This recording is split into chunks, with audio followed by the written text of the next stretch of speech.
November 13th, 1942, 01:48 hours. Iron Bottom Sound, off Guadalcanal. A powerful searchlight tore through the humid night as Captain Tameichi Hara clutched the railing on the bridge of the destroyer Amatsukaze, staring in horrified disbelief while American gunfire erupted around his vessel like a volcanic storm of flame and steel. They are not taking aim. They are simply flooding the sky with shells.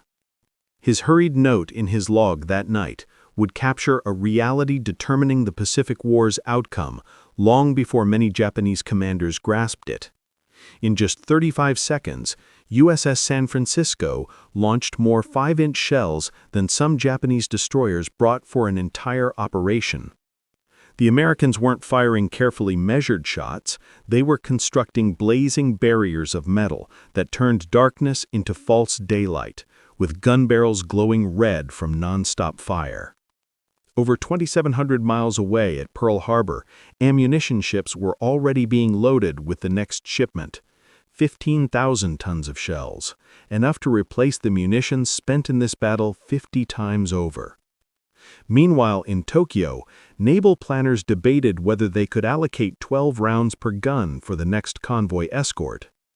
The arithmetic of defeat was being inscribed in brass casings and industrial output figures that shattered every assumption the Imperial Navy held about how this war would be fought. Hara survived and became the only Japanese destroyer captain to fight from Pearl Harbor to the final surrender, witnessing a transformation that wrecked not only ships, but the very world view of Japan's naval elite. That awakening had begun 6 months earlier, though few recognized the shift. On May 7, 1942, at the Coral Sea, Commander Teshima Naito, executive officer of carrier Shokaku, noticed something that troubled him. American cruisers and destroyers poured out anti-aircraft fire for 4 hours straight, never easing up or conserving ammunition. He would later tell interrogators that a single U.S. destroyer seemed to carry more AA ammunition than his entire destroyer division combined. To Japanese officers trained under strict rationing doctrines, such a sight was almost unbelievable. Japan's 96 Type 25mm anti-aircraft gun was employed under rigid restrictions.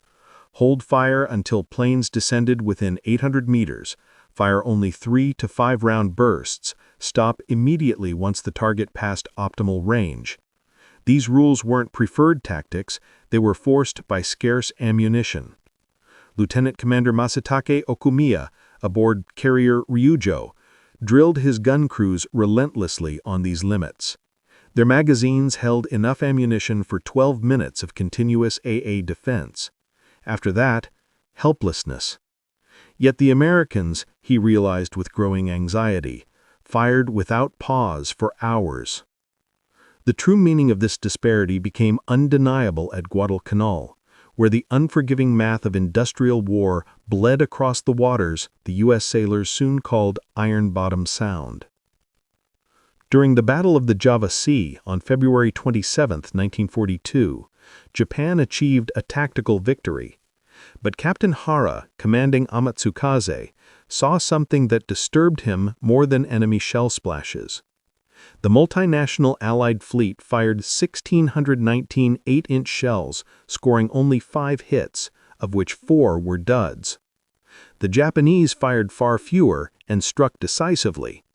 Yet Hara noted in his report that the Allied ships never slowed their rate of fire. They behaved as though ammunition stockpiles were limitless, maintaining a pace that would have drained a Japanese ship's magazines in the first hour. They fired as if they possessed infinite shells, Hara later wrote. Accuracy was poor, yes, but the sheer abundance of ammunition made precision almost irrelevant. The victory was total. 2 Allied cruisers and 3 destroyers sunk. But in the wardroom afterward, Hara overheard his gunnery officer nervously calculating that they had spent 40% of their 5-inch ammunition in one engagement. If the fight had lasted 2 more hours, they would have been finished. Amatsukaze had sailed with 2,000 shells and used 800 in one night. In contrast, the supposedly defeated cruiser Exeter had fired more 8-inch rounds than most Japanese heavy cruisers carried in total. When the Americans landed at Guadalcanal on August 7, 1942, Japan's logistical crisis was laid bare. Vice Admiral Gunichi Mikawa's striking force left Rabaul with ammunition for exactly one night battle, not by design but because the base had no more to supply. His spectacular tactical success at Savo Island on August 9th, 4 Allied heavy cruisers destroyed in 33 minutes with no Japanese losses, hid a devastating secret. Mikawa's operations officer, Toshikazu Omi, later confessed they retreated not primarily due to fear of aircraft attack, as U.S. commanders assumed, but because their ammunition stocks were that nearly gone. They quite literally lacked the shells to sink the unprotected American transports offshore. Japan's force fired just 471 shells, scoring 10 hits, a 2.1% success rate the naval staff later condemned as wasteful. Meanwhile, in Tokyo, the ammunition ship USS Rainier was being loaded for a single voyage with 5,000 tons of munitions. 350,000 5-inch shells, 1.2 million 40mm rounds, 3 million 20mm rounds. That one cargo exceeded what the entire Japanese combined fleet would expend in the following 3 months. The Japanese express destroyer supply runs illustrated the crisis in humiliating detail. On November 30, 1942, Rear Admiral Reizo Tanaka led 8 destroyers to ferry supplies to Guadalcanal. Captured documents revealed their load 1,100 drums of rice, 200 drums of medical supplies, yet only 280 drums of ammunition for 15,000 starving soldiers. Each drum held roughly 300 rifle rounds or the equivalent weight in other munitions. The entire garrison was being sustained by ammunition deliveries a single American destroyer could burn through in 20 minutes of night fighting. Captain Hara, commanding Amatsukaze during these supply runs, later wrote with deep frustration, "We risk 8 destroyers, burn precious fuel, and lose good men to deliver what the Americans likely squandered during training." His bitterness was not exaggerated. On that very day, the U.S. destroyer Fletcher performed a routine gunnery drill and fired 127 5-inch shells, roughly half the ammunition contained in a single drum of Tanaka's desperately needed cargo. The scale of American manufacturing was beyond anything Japanese strategists had imagined. In March 1943, the Naval Ammunition Depot at Hastings, Nebraska began operations. Sprawled across 48,000 acres with more than 2,200 buildings and over 200 miles of internal railway, it employed up to 10,000 workers at its peak. This one installation produced 40% of the U.S. Navy's wartime ammunition. In its first 30 days alone, it manufactured more naval ammunition than all Japanese facilities combined would be able to produce during the rest of 1943. Hastings specialized in the U.S. Navy's principal weapon, the 5-inch 38 caliber round. Initial output reached 100,000 shells per month, rising to 300,000 by September 1943. Quality controls were so strict that the depot rejected more shells than Japan's factories could produce. At the same time, the Naval Ammunition Depot in McAllister, Oklahoma, began generating larger caliber shells and aerial bombs. By December 1943, monthly output included 56-inch shells, 128-inch shells, 200 5-inch shells, plus 500,000 pounds of aircraft ordnance, with a workforce approaching 8,600 by 1945. Japan's largest arsenals could not compete. The Kure Naval Arsenal struggled to produce 10,000 shells of all calibers per month. The Toyokawa Naval Arsenal, expanded at great expense before the war, managed to reach 35,000 machine guns and 4.5 million cartridges monthly, only by forcing 56,400 laborers, including 6,000 schoolchildren aged 12 to 16, to work under perilous conditions. The Battle of the Philippine Sea on June 19, 1944, would reveal the full magnitude of this imbalance. Vice Admiral Jisaburo Ozawa deployed 9 carriers and 473 aircraft for what Japan hoped would be its decisive strike. Opposing him, Admiral Raymond Spruance commanded 15 carriers and 956 aircraft, and more significantly, ordnance supplies that seemed infinite. Lieutenant Sadamu Takahashi, a Zero pilot from Taiho who survived being shot down, later described the terrifying approach to the American fleet. The sky turned pitch black with bursting shells, not precise fire, but a continuous, impenetrable barrier of explosions. The U.S. guns operated like machines, every 5-inch mount spitting out 15 rounds per minute, every 40mm cannon 120 rounds per minute, the 20mm weapons discharging 450 per minute. The destroyer USS Stockham alone fired 12,000 rounds of 40mm and 20,000 rounds of 20mm ammunition in just 6 hours of fighting. Commander David McCampbell, America's leading naval ace, reported from his Hellcat, "They flew straight into a furnace. Our ships didn't need to aim. They filled the air with death." The numbers were merciless. Japan lost 476 aircraft, counting those aboard sinking carriers. The U.S. lost 29. American expenditures: 200,000 5-inch shells, 500,000 rounds of 40mm, and 1.2 million of 20mm. One rescued Japanese aviator told interrogators it was not a battle, it was execution by machinery. On October 25, 1944, at 0658 near Samar Island, the most improbable clash of the Pacific War began. Admiral Takeo Kurita's center force, 4 battleships, 6 heavy cruisers, 2 light cruisers, and 11 destroyers, achieved complete surprise against Taffy 3, 6 escort carriers, 3 destroyers, and 4 destroyer escorts. What followed defied strategy, logic, and probability. Commander Ernest Evans aboard the destroyer Johnston did not hesitate. He ordered general quarters prepared to attack major Japanese fleet units and drove full speed into the enemy. In 1 hour, Johnston hurled more than 200 5-inch shells at the heavy cruiser Kumano, smashing her superstructure with roughly 40 hits. Then she boldly attacked the battleship Congo, firing rapidly while laying smoke, precision secondary to sheer volume. On USS Samuel B. Roberts, Lieutenant Commander Robert Copeland made his own silent calculation.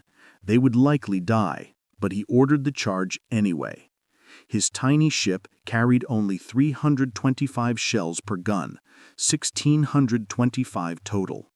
Yet in just over half an hour, she fired more than 600 rounds from a single mount, heating the barrel until it glowed white. Gunner's mate 3rd Class Paul H. Carr kept firing even after the gun lost power, manually ramming in 6 more shells until an explosion killed him. He was found clutching the 7th round, still trying to finish loading it. Meanwhile, the battleship Yamato, the largest and most heavily armed warship ever built, fired her giant 18.1-inch guns at surface targets for the only time in her career. Exact numbers are unknown, but she launched dozens of massive shells.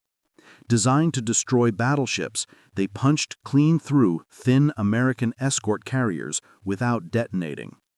Admiral Matome Ugaki, commanding Battleship Division 1, wrote that evening, "Their destroyers charged through their own smoke, blazing away without hesitation. The ammunition they expended exceeds understanding." The figures expose the truth. American ships fired nearly 20,000 shells of all calibers during the battle, while Japanese expenditures were far smaller, yet still more than they could afford to replace. Roughly 3,000 Japanese shells of all types were fired during the engagement. the Americans lost 2 destroyers, 1 destroyer escort, and 1 escort carrier. 3 Japanese heavy cruisers were severely damaged by gunfire, yet it was the Japanese fleet that withdrew, despite having overwhelming superiority on paper. This was the harsh arithmetic of the production war. By late 1944, U.S. ammunition manufacturing had risen to levels that Japanese leaders could not even conceptualize. The output was overwhelming. Between 1941 and 1945, the United States produced 47 billion rounds of small arms ammunition, with 41.4 billion designated for rifles and pistols alone. One U.S. general quipped that this was enough for 10 bullets for every human being alive on the planet. Typical production for November 1944 looked like this: 3.5 billion rounds of small arms ammunition, 1.2 million 5-inch shells, 8 million 40mm rounds, 20 million 20mm rounds, 10,000 16-inch shells, 15,000 14-inch shells, 40,000 8-inch shells, 60,000 6-inch shells. Japan's total ammunition production for the entire war was about 15 million rounds. A single U.S. ammunition depot dwarfed the entire nation's capacity. The Crane facility in Indiana covered 63,000 acres, employed 10,000 civilians, and housed 2,000 magazines capable of storing 400,000 tons of munitions. For comparison, the entire ammunition reserve of the Imperial Japanese Navy in December 1941 amounted to only about 200,000 tons. The contrast in living and working conditions was also striking. In Hastings, ammunition workers lived comfortably in company-built housing, ate hot meals in cafeterias, serving more than 15,000 meals a day, and enjoyed recreational facilities like bowling alleys and cinemas. Their children attended dedicated schools. It was effectively a small city operating solely to arm the U.S. fleet. Toyokawa Naval Arsenal in Japan told a different story. 12-year-old Akiko Sato worked 12-hour shifts loading shell casings. In her memoir, she wrote, "We were constantly hungry. Lunch was a single rice ball. We worked until we fainted. Many classmates died in accidents. Our shop produced maybe 100 shells a day. The Americans probably fired that many in 1 second." The ammunition shortage devastated training across the Japanese military. Lieutenant Commander Saburo Sakai, Japan's most famous surviving ace, later revealed that by 1944, new pilots received only 40 to 60 hours of flight training. Before the war, pilots trained for at least 700 hours. Gunnery practice was nearly non-existent. New flyers were allotted around 100 rounds total. Meanwhile, U.S. naval aviators practiced like professionals in a limitless training environment. At Naval Air Station Pensacola, pilot trainees fired about 5,000 rounds each during advanced fighter training. Ammunition rations simply did not exist. If someone's aim was poor, they were given more ammunition until they mastered the skill. U.S. pilots logged 400 to 525 hours of flight time before deployment. Ensign Koshiro Naito, trained late in the war, recalled, "I fired my guns 3 times before combat. 10 rounds per trigger pull, 30 rounds total. The first American I met in battle probably fired 30 rounds in the first second." The situation for anti-aircraft crews was even worse. Japanese doctrine demanded that gunners hold fire until enemy aircraft closed to within 800 meters, almost point-blank range at 300 miles per hour, because ammunition was too scarce to waste on distant targets. Hit probability below 0.5% was considered an unacceptable luxury. USAA gunners lived the opposite reality. Seaman First Class Robert Scott, a 20mm gunner aboard USS New Jersey, remembered, "We fired at everything. Towed sleeves, balloons, barrels in the water. I must have fired 50,000 rounds just in practice. When a Japanese plane finally appeared, my hands knew what to do. I didn't think about ammo. I just filled the sky with where he needed to be." Task Force 38's logistical infrastructure represented a paradigm shift in naval warfare, something Japan had never planned for. Service Squadron 10, the mobile support arm of the fleet, consisted of 34 oilers, 11 escort carriers loaded with replacement aircraft, 19 ammunition ships, 16 refrigerated supply ships, 8 hospital ships, 12 fleet tugs, and 29 destroyer escorts as guardians. On July 21-23, 1945, Task Group 30.8 executed what is believed to be the largest underway replenishment operation in naval history, delivering 6,369 tons of ammunition, nearly 380,000 barrels of fuel, 1,635 tons of provisions, 99 replacement aircraft, and 421 personnel.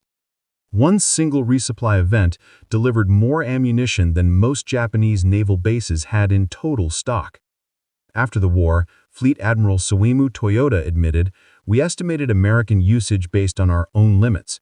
If we could spare 1,000 rounds, we assumed they might have 3,000. That they could have 100,000, this was beyond imagination." Operation Tengo, the desperate final sortie of Yamato on April 6, 1945, would offer the most tragic illustration of the ammunition gap. Yamato sailed carrying 1,170 shells for its 9 18.1-inch guns, 130 per barrel, essentially a full combat load. It also carried 1,629 6-inch shells and 13,500 anti-aircraft rounds, the sum total of usable ammunition left in Japan. Her secondary guns held barely 60% of their normal allotment. Her AA magazines contained enough ammunition for 12 minutes of continuous fire. Captain Kosaku Oruga warned his crew before departure, "We sail with enough ammunition for one battle. There will be no resupply. Use every round with meaning." On April 7, 386 American aircraft attacked in successive waves. The first strike reported, "Target throwing up heavy anti-aircraft fire." By the third wave, fire had weakened significantly.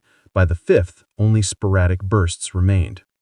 Ensign Mitsuru Yoshida, one of the few survivors, described the end. The 25mm guns fell silent first, empty. Then the 127mm guns. Finally, the great main battery fired its last. We became a 70,000-ton target, nothing more. The American carriers sending those waves against Yamato had been fully rearmed just 3 days earlier. The carrier USS Essex alone received 500 tons of ammunition during replenishment, around 400,000 rounds of mixed calibers. Her aircraft would expend 200,000 rounds of .50 caliber ammunition during the attacks on Yamato, fully confident that the next day's supply ships would replace every bullet. Japan's inability to match this firepower rippled through every part of its society. By 1944, copper, crucial for cartridge cases, had become so scarce that nationwide collection drives stripped temples of their bells many centuries old. Bronze statues, including priceless cultural artifacts, were melted down. Everything from cookware to door handles was commandeered for munitions. Between 1937 and 1945, Japan melted 45,000 Buddhist temple bells, 90% of those in the country. Each bell, often weighing several hundred kilograms with about 85% copper and up to 15% tin, was ideal raw material for shell production. 13-year-old Yukio Tanaka wrote in her diary, "They took our school bell for ammunition today. Teacher Yamamoto cried. He said the bell had been ringing for 200 years. How many shells will it make? How long will they last in battle?" The answer was brutal. A 500-kilogram bell produced enough brass for around 2,000 small-caliber shell casings, an amount a single U.S. destroyer's 40mm guns could fire in just 16 minutes of combat. Conditions in Japanese arsenals collapsed as the war dragged on. At Toyokawa Naval Arsenal, monthly accident rates soared to 15% by 1945. Exhausted school children were assigned to dangerous explosives work with little training. On August 7, 1945, a U.S. B-29 raid obliterated the facility, killing 2,477 workers, most of them teenagers. Across the ocean, American worker Mary Roberts at the Hastings Depot experienced a different war entirely. "We worked 8-hour shifts, 5 days a week, good pay, $1.20 an hour, hot meals in the cafeteria, movies every Friday. We knew we were winning the war one shell at a time." American naval doctrine evolved to capitalize on this unprecedented ammunition surplus. Meanwhile, Japan's tactics increasingly revolved around draconian conservation. Admiral Willis A. Lee, the U.S. Navy's foremost expert on surface combat, refined the principle of area saturation fire. Instead of carefully aimed guns, U.S. ships would blanket entire sectors with shells, making evasion virtually impossible. At Tsurugawa Strait on October 25, 1944, this doctrine reached its peak. Admiral Jesse Oldendorf's battle line unleashed 285 16-inch shells, 3,104 14-inch shells, and thousands of 8- and 6-inch rounds in only 18 minutes. The Japanese battleships Fuso and Yamashiro, sailing with reduced ammunition loads to save weight, returned fewer than 100 shells combined before being annihilated. Lieutenant Commander Tsukino Hireshi, one of the few Yamashiro survivors, remembered. The shells fell like torrential rain. They weren't aimed at us. They just filled the strait with fire. We fired blindly into the night, but for every shell we launched, 50 came back. Japan's increasingly hopeless tactics soon reached their final expression, the kamikaze. When ammunition becomes too valuable to expend, the pilot himself becomes the weapon.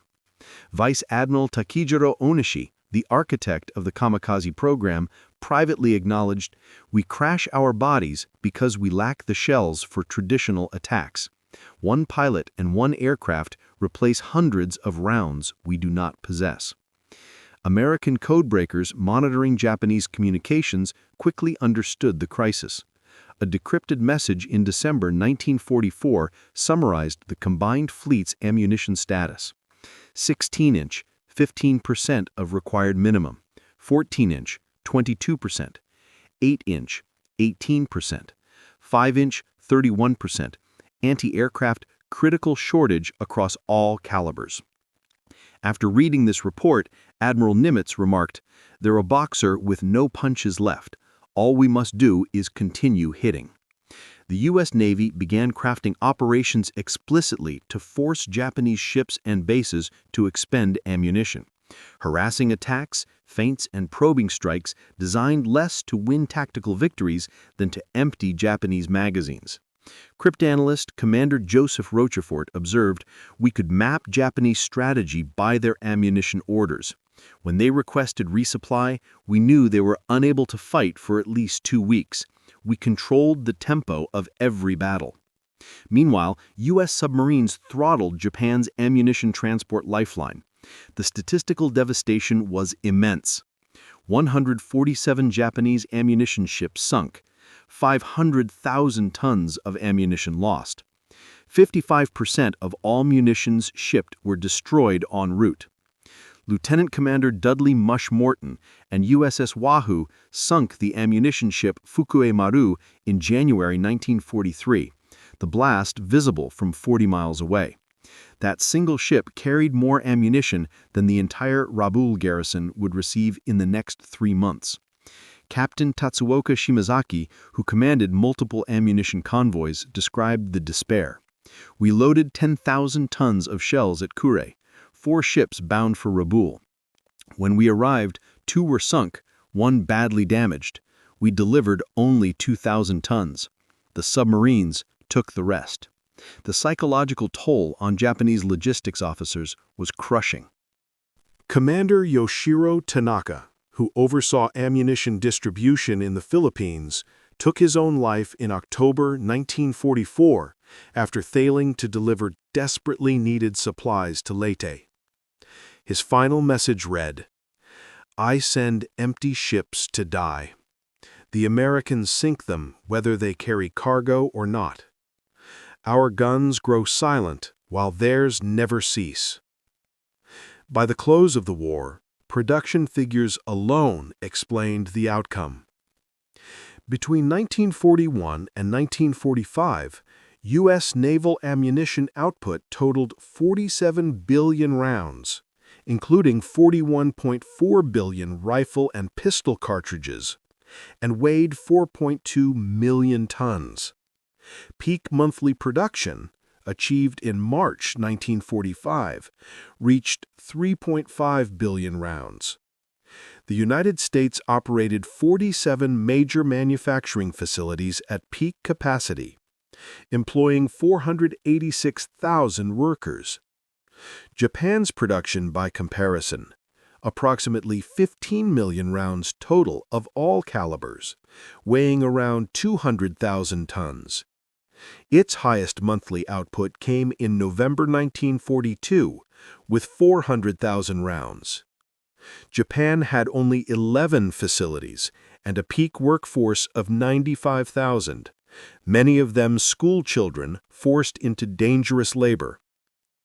The numerical gap in small arms ammunition alone exceeded 3,100 to 1, and once the differences in reliability were considered, the real disadvantage was even more extreme. American proximity fuses, introduced in 1943, improved anti-aircraft lethality by 300 to 600%. Japanese fuses, increasingly made with inferior materials, failed more than 30% of the time by 1945. This disparity reshaped the psychology of both navies. For American crews, seemingly endless ammunition inspired total confidence. Seaman James Bradley of the destroyer USS Laffey recalled, "We never feared running dry. Supply ships came constantly, mountains of ammunition. We joked about shooting at seagulls just for practice." That confidence translated into audacity. Destroyers charging battleships, escorts attacking cruisers, PT boats taking on destroyers. In these David versus Goliath battles, David had an inexhaustible supply of stones. For Japanese sailors, the transformation went the opposite direction. Lieutenant Kazuhiko Ono, gunnery officer aboard Isokadze, remembered, "Every shell demanded justification. We counted ammunition as a miser counts gold. Even in combat, part of you asked, 'Can we afford this shot?' That hesitation killed us." The deepest psychological shock came when Japanese crews witnessed American expenditure firsthand. Commander Tameichi Fukuda, captured after his destroyer was sunk at Leyte Gulf, was transported aboard USS New Jersey. He watched a routine gunnery drill during which the battleship fired 400 rounds simply for training. He cried, he later admitted, "not from humiliation, but from understanding. We never stood a chance. They fired more in practice than we carried into battle. How do you fight such abundance?" The ammunition war reflected the broader economic imbalance. In 1944, the U.S. gross national product reached $210 billion, over 10 times Japan's $20 billion. But even those figures understated the difference in what each nation could dedicate to munitions. Annual material consumption for U.S. ammunition production: copper, 450,000 tons; lead, 380,000 tons; steel, 2.88 million tons; explosives, 3.2 million tons. Japan, total consumption for all purposes, military and civilian: copper, 80,000 tons; lead, 25,000 tons; steel, 4 million tons, mostly for ships; explosives, 200,000 tons. The U.S. produced more copper for cartridge cases alone than Japan had available for every industry combined. U.S. production of lead for bullets exceeded Japan's entire national supply by a factor of 15. And beyond quantity lay technology that Japan could not match. The proximity fuse, developed by Johns Hopkins Applied Physics Laboratory, transformed naval air defense. Instead of requiring a direct hit, the fuse detonated when radar sensed proximity to a target. The R&D effort cost $1 billion, 5% of all Japan's 1944 economic output, making it the third most expensive wartime program, after the Manhattan Project, also $2 billion, and the B-29 bomber program, $3 billion. Each fuse used miniature vacuum tubes built to survive 20,000 Gs of acceleration. By war's end, the U.S. had produced 22 million proximities. They first proved themselves on January 5, 1943, when USS Helena shot down a dive bomber with her second salvo. Effectiveness jumped by 300 to 600%. Admiral Koshi Hagikawa, watching the shells in action during a 1945 raid, said, "American shells explode as if guided by sorcery. Each burst perfectly placed. This is not warfare. This is magic of mathematics." Fire control systems revealed an equally vast gap. The U.S. Mark 37 Director, standard on destroyers, featured gyroscopic stabilization, radar tracking, mechanical ballistic computation, servo controls, and remote power operation. It enabled accurate fire in any weather, day or night, against maneuvering targets. Each system cost $500,000, more than an entire year's ammunition budget for a Japanese destroyer squadron. Japanese fire control remained primarily visual and hand-operated, rendered useless by smoke, rain, or darkness. Captain Toshiro Miura summarized, "We aimed with our eyes, they aimed with machines. We guessed, they calculated. Every American shell was guided by mathematics beyond our reach." These differences reshaped battlefield survival. USS Laffey, under relentless kamikaze assault on April 16, 1945, lived through 22 suicide attacks because her guns never stopped firing.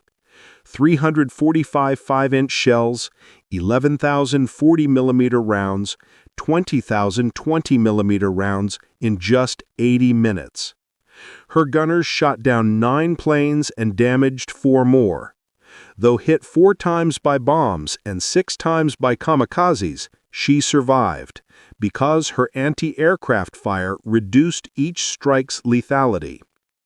By contrast, the destroyer Yahagi, escorting Yamato, went down swiftly, because her guns fell silent. Her anti-aircraft magazines were emptied in just 45 minutes. With no ammunition left to defend herself, Yahagi could do nothing but twist and turn helplessly as American aircraft struck again and again. After 7 torpedo hits and 12 bombs, she rolled over and sank. One ship illustrates the American approach better than any other, the cruiser USS Helena. Between December 1941 and her sinking in July 1943, Helena fired 10,639 rounds in combat, 3,465-inch shells and 7,179 6-inch shells across multiple engagements including Pearl Harbor, the naval battles for Guadalcanal, and Kula Gulf. This wasn't a snapshot from a single fight, but the cumulative result of 2 relentless years of warfare. Helena earned the nickname Machine Gun Cruiser for her astonishing rate of fire. At Guadalcanal on November 13, 1942, her 6-inch guns fired so fast that Japanese crews believed she must be equipped with automatic weapons, technology that did not exist. She was firing faster than Japanese tactical doctrine believed physically possible. Captain Hara's observation that Americans fired without hesitation while Japanese sailors counted every shot captured far more than a tactical difference. It exposed the true character of the war. Not a contest between equal powers tilted temporarily to one side, but an industrial society crushing a nation still operating on pre-industrial assumptions. The final numbers are definitive. American ammunition expenditure, 47 billion rounds, 41.4 billion of them small arms cartridges. Japan's total expenditure, roughly 15 million rounds of all types, a ratio exceeding 3,100 to 1. Yet even that understates reality. Americans fired ammunition constantly, for training, for ranging, to pin the enemy down, to break morale, to dominate the battlefield even when no targets were visible. Japanese commanders, by contrast, saved every projectile until the instant of absolute necessity. The Americans fired to impose their will. The Japanese fired only when survival demanded it. When Emperor Hirohito announced surrender on August 15, 1945, he cited a new and most cruel bomb. But Japan's senior commanders privately acknowledged the atomic attacks merely hastened a defeat that had already been determined long before. Admiral Soemu Toyoda, the last commander of the combined fleet, put it bluntly. "We could sail ships with too little steel, we could fly planes with too little fuel, but we could not fight without ammunition." The Americans had limitless supplies. We had whatever metal we could strip from the temples of our ancestors. In the shattered remains of the Kure Naval Arsenal, a final production log dated August 14, 1945 recorded, "Daily output, 73 shells, mixed calibers. Workforce, 423, including 200 middle school children. Status, critical shortage of every material." That same day, the Hastings Naval Ammunition Depot in Nebraska reported, "Daily output, 45,000 shells, various calibers. Workforce, 5,800. Status, exceeding targets. Recommendation, reduce production due to expected end of hostilities." The Pacific War's ammunition imbalance offers a universal truth. When industrial powers collide, victory belongs not to bravery or spirit alone, but to the ability to convert raw materials into battlefield force, relentlessly, predictably, and without exhaustion. Captain Hara, one of the few Japanese destroyer captains to survive the entire war, summarized the reality with devastating clarity. "We brought swords to a machine gun fight and wondered why we lost. The Americans did not defeat our Navy, American factories did." Every spent shell on the bottom of the Pacific, each stamped with U.S. ordnance markings, testified to the victory of industry over valor. America could shoot without a second thought because caution was unnecessary when supply was essentially infinite. Japan fired with hesitation because each round represented irretrievable national treasure. Wars are not won through careful rationing. They are won by those who can afford not to ration at all. By those who can blacken the skies with steel and turn the seas into fire, who can unleash destruction without fear of running dry. Behind every statistic lies human misery.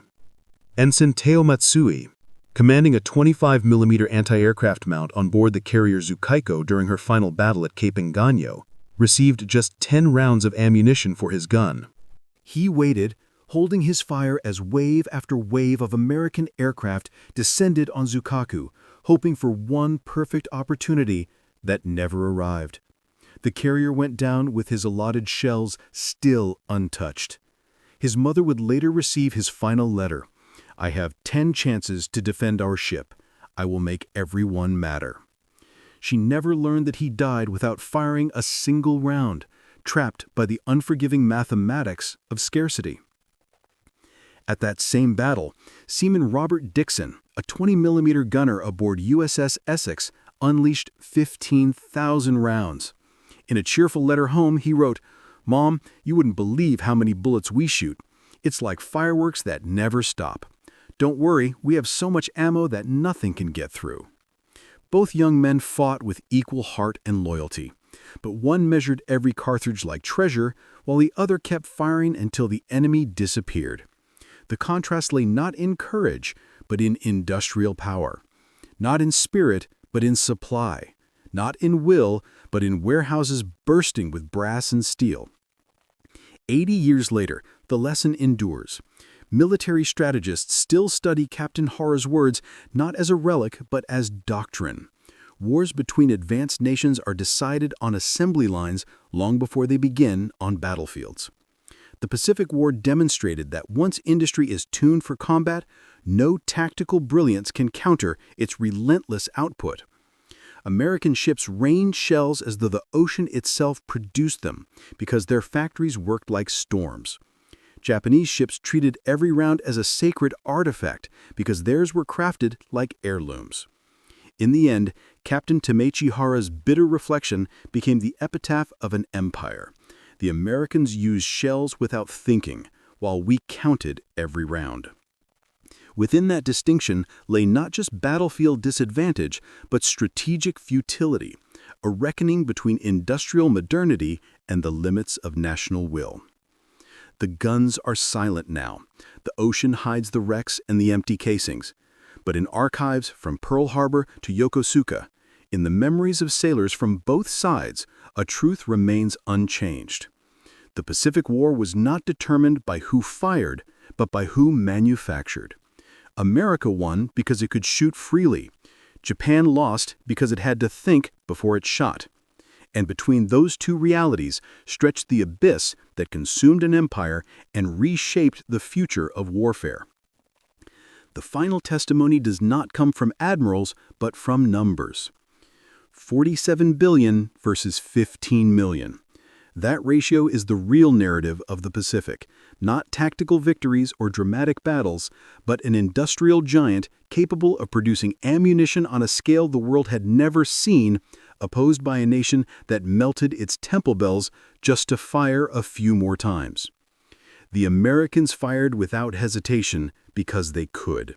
The Japanese hesitated because they had no other choice. And in that difference, the war's conclusion was sealed long before the first salvos echoed across the Pacific.